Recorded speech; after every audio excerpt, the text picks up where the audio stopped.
Ethylene মানে অসম্পৃক্ত hydrocarbon আমরা জেনেছিলাম দুটো, একটা ছিল ইথিলিন আর একটা ছিল অ্যাসিটিলিন। এগুলো উদাহরণ। ইথিলিনটা হচ্ছে দ্বিবন্ধন যুক্ত জৈব যৌগ, আর এটা হচ্ছে ত্রিবন্ধন যুক্ত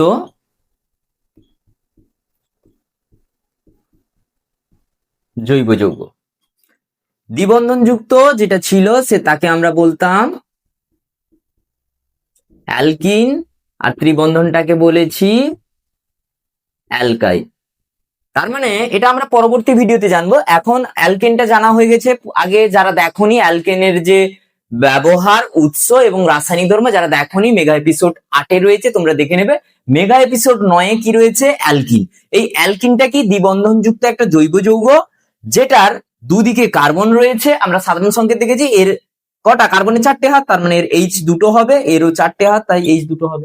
এই ইথিলিন যার ইউপেক নামকরণ হচ্ছে 1,2 ইথ যুক্ত দ্বিবন্ধনের জন্য ইন, মানে হচ্ছে ইথিন।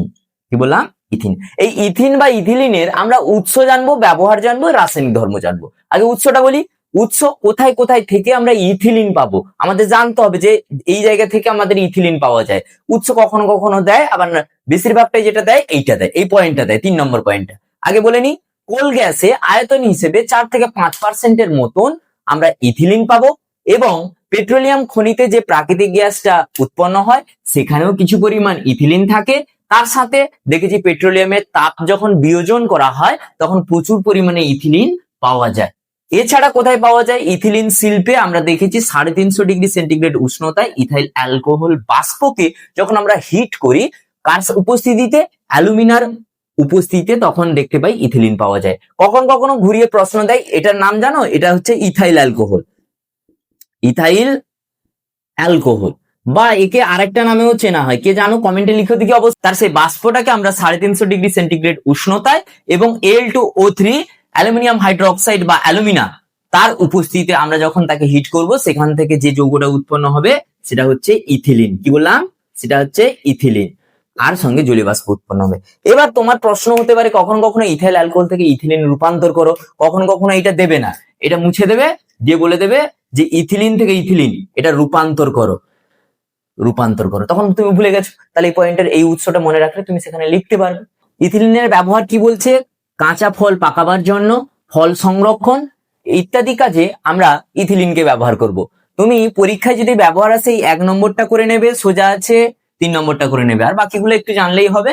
তুমি এইগুলো পড়লে মোটামুটি ক্লিয়ার হয়ে যাবে। বলছে ফল পাকাবার জন্য এবং ফলগুলোকে যে সংরক্ষণ করে রাখতে হয় তার জন্য কিন্তু আমরা ইথিলিন ব্যবহার করি, এবং পলিথিন নামক যে প্লাস্টিকটা আমরা প্রচুর পরিমাণে ব্যবহার করি সেটা কিন্তু সেই ইথিলিন থেকে তৈরি হয়। এবং এই ইথিলিন থেকে কিভাবে পলিথিন তৈরি হয়েছে তারও একটা রাসায়নিক ধর্ম আমরা করব এবং সেটা দেখাবো। এরপরে হচ্ছে কৃত্রিম রাবার। যুদ্ধের সময় যে বিষাক্ত মাস্ট গ্যাস ব্যবহার করা হয় সেটাও কিন্তু ইথিলিন থেকে আমরা প্রস্তুত করি। ইথিলিন গ্লাইকল, ইথাইল অ্যালকোহল, শল্য চিকিৎসায় যে চেতনানাশক হিসেবে আমরা ইথিলিনকে ব্যবহার করি। এছাড়া ডিটারজেন্ট উৎপাদনে ব্যবহৃত যে ইপক্সি ইথেন এটা প্রস্তুত করতে আমরা ইথিলিন ব্যবহার করি। এই কটা বাদে তোমাকে আর কোথাও থেকে তুমি পাবে না এর উৎস, এই ব্যবহারটা কোথায় কোথায়। এগুলা সহজ রয়েছে, তোমাকে পরীক্ষায় আসতে পারে ইথিলিনের ব্যবহার, বা কাঁচা ফল পাকাতে কোন গ্যাস ব্যবহার করা হয়? ইথিলিন ব্যবহার করা হয়। যুদ্ধের সময় মাস্ট গ্যাস থেকে প্রস্তুত করা হয়? ইথিলিন থেকে প্রস্তুত করা হয়। এইটুকু ছোটখাটো প্রশ্ন থাকবে। ক্লিয়ার? তুমি চাইলে নোটসটাকে তুলে নাও। আর এই প্রশ্নটা প্রতি 1 বছর অন্তর ঘুরিয়ে ফিরিয়ে আসে। কি না, ইথিলিনের রাসায়নিক ধর্মের একটা ইম্পর্টেন্ট প্রশ্ন, ইথিলিনের পলিমারাইজেশন। অর্থাৎ ইথিলিন কিভাবে, পলিথিন যে আমরা ব্যবহার করি এই বাজারে যে জিনিসপত্র আনার ক্ষেত্রে, সেই পলিথিনটা কিভাবে তৈরি হয়, তার রাসায়নিক গঠন কেমন, কি ব্যাপার, সেটা কিন্তু এই বিস্তৃত আলোচনা রয়েছে। প্রথমে তার সংজ্ঞাটা একটু জেনে নিই। বলছে যে প্রক্রিয়ায় একটি সরল যৌগের 2 বা ততোধিক অণু পরস্পর যুক্ত হয়ে একটি বড় ও দীর্ঘ জটিল আণবিক গঠন বিশিষ্ট অণু গঠন করে তাকে আমরা বলবো পলিমারাইজেশন। এই পলিমারাইজেশনটা কার দেখা যায়? ইথিলিন অণু। কি বলছে? উচ্চ চাপে, অর্থাৎ চাপটা কত? 1500 থেকে 2000 অ্যাটমসফিয়ার। ইথিলিনকে যখন তরল করে পারঅক্সাইড বা অক্সিজেন বা কার্বন ডাই অক্সাইড বা হাইড্রোজেন গ্যাস দ্বারা ক্রোমিয়াম অক্সাইড এই অনুঘটকগুলো যে কোনো একটা অনুঘটকের উপস্থিতিতে যখন 150 থেকে 200 সেন্টিগ্রেড উষ্ণতায় উত্তপ্ত করা হবে তখন দেখা যাবে বহু সংখ্যক ইথিলিন অণু পরস্পরের সঙ্গে যুক্ত হয়ে পলিইথিলিন বা পলিথিন নামক যে কঠিন পদার্থ সেটা উৎপন্ন হয়। কিভাবে হয়? এটা হচ্ছে ethylene, chromium oxide 150 degree centigrade এবং 1500 থেকে 2000 অ্যাটমসফিয়ার চাপে পলিথিনটা এই ইথিলিনটা পলিথিন হলো। কিরকম? একটা ইথিলিন অণুর গঠনটা এখানে দেখিয়েছি, দেখো ইথিলিন অণু CH2 ডবল বন্ড CH2, আবার একটা ইথিলিন অণু CH2 ডবল, আবার একটা ইথিলিন অণু। এবার এই দুটো ইথিলিন অণু আমি তিনটে ধরেছি, এখানে n সংখ্যক ধরেছি, আমি তিনটে দিয়ে বোঝাই। তাহলে ইথিলিন অণু এখানে ডবল বন্ড ছিল, সে যখন আরেকটা ইথিলিন অণুর সঙ্গে বন্ধন করতে চাইবে তখন এক বন্ধন হবে, তাহলে এই দ্বিবন্ধনটা এর দিকে একটা হয়ে যাবে, এটা ভেঙে এর দিকে একটা হয়ে যাবে। এইটা দেখিয়েছি, এটা একটা ইথিলিন অণু, এটা একটা ইথিলিন অণু, এটা একটা ইথিলিন অণু। এইরকম কাকতাড়ুয়ার মতন পরপর এরকম হাত বাড়াতে থাকবে, ইথিলিনের একটা বন্ড এর সঙ্গে এরকম করে চেন বাই চেন গঠন করতে থাকবে। কখন? যদি ক্রোমিয়াম অক্সাইড এবং 150 ডিগ্রি সেন্টিগ্রেড উষ্ণতা আর 1500 থেকে 2000 অ্যাটমসফিয়ার চাপ থাকে, তাহলে আমরা দেখতে পাবো ইথিলিন পলিথিনে বা পলিইথিলিন অণু গঠন করবে। এখানে ইম্পর্টেন্ট প্রশ্ন হচ্ছে মনোমার আর পলিমার। মনোমার মানে হচ্ছে ইথিলিন, অর্থাৎ যেটা থেকে আমরা কোনো একটা জটিল যৌগ গঠন করব, এটা হচ্ছে সরল যৌগ মনোমার ইথিলিন। তার পলিমারটা কি? পলিইথিলিন বা পলিথিন। কখনো আসে ইথিলিনের পলিমারের নাম কি? পলিইথিলিন বা পলিথিন। এবার এই ইথিলিনটা কি গ্যাসীয় পদার্থ, আর পলিইথিলিনটা বা পলিথিনটা হচ্ছে সাদা কঠিন পদার্থ, সচরাচর আমরা দেখি যেটা। ইথিলিন একটা অসম্পৃক্ত হাইড্রোকার্বন, দ্বিবন্ধনযুক্ত, এবং অ্যাসিটিলিনও রয়েছে, সেটা পরে জানবো। আগে জানি যে অসম্পৃক্ত হাইড্রোকার্বনের ক্ষেত্রে আমাদের ক্লাস 10 এর জন্য যে রাসায়নিক ধর্মটা রয়েছে সেটা হচ্ছে দ্রুত বিক্রিয়া। কি দ্রুত বিক্রিয়া? দ্রুত বিক্রিয়া আমাদের সিলেবাসে দুটো রয়েছে, হাইড্রোজেনের দ্রুত বিক্রিয়া আর একটা ব্রোমিনের। তার আগে দ্রুত বিক্রিয়াটা কি সেটা একটু ক্লিয়ারলি জেনে নিলে আমাদের সুবিধা হয়। বলছে যে বিক্রিয়ায় কোনো অসম্পৃক্ত যৌগের অণুর সঙ্গে অন্য কোনো পরমাণু বা মূলক সরাসরি যুক্ত হয় কিন্তু অণুটির কোনো অংশই পৃথক হয় না, সেই বিক্রিয়াটাকে আমরা বলবো দ্রুত বিক্রিয়া, এবং সেই বিক্রিয়ায় উৎপন্ন যৌগটাকে আমরা বলবো দ্রুত যৌগ। এবার আমরা এখন ইথিলিনের ক্ষেত্রে যে বিক্রিয়াটা পড়বো সেটা হচ্ছে ইথিলিনের হাইড্রোজেন সংযোজন বা H2 দ্রুত বিক্রিয়া। কি বলছে? সাধারণ উষ্ণতায় প্লাটিনাম চূর্ণ বা প্যালাডিয়াম চূর্ণ বা র্যানি-নিকেল অনুঘটকের উপস্থিতিতে অথবা 250 ডিগ্রি সেন্টিগ্রেড উষ্ণতায় উত্তপ্ত নিকেল চূর্ণ অনুঘটকের উপস্থিতিতে যখন ইথিলিন হাইড্রোজেনের সঙ্গে মিশ্রণ করব, সেই অবস্থায় দেখতে পাবো ইথিলিনটা কিসে পরিণত হবে? ইথেনে পরিণত হবে। দেখো ইথিলিনের সংকেত কি?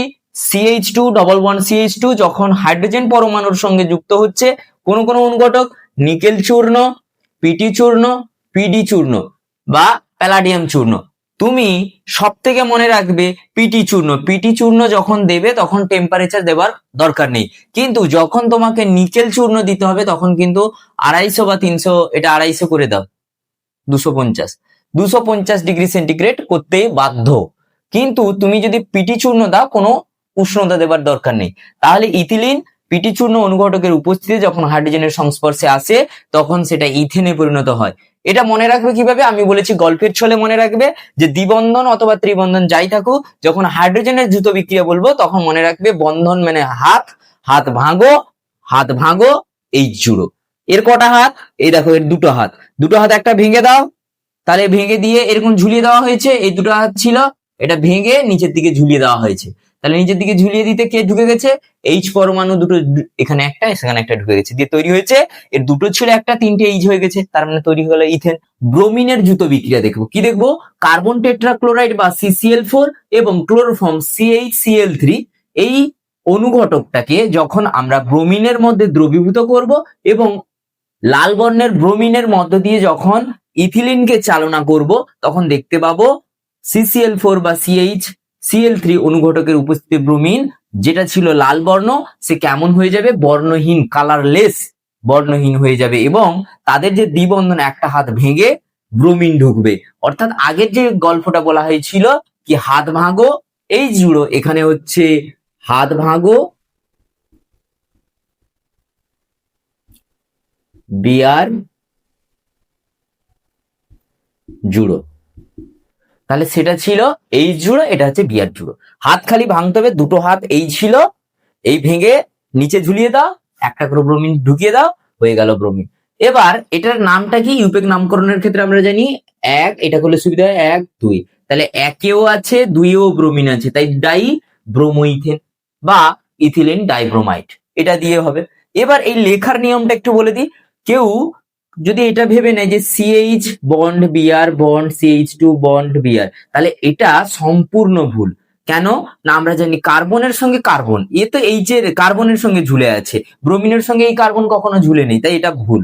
কেউ যদি এটা লেখে পাশাপাশি সেটাও ঠিক, আবার কেউ যদি কার্বন আর কার্বন লিখে এক সাইডে ব্রোমিন আর এ সাইডে ব্রোমিন, তাহলে এটাও ঠিক।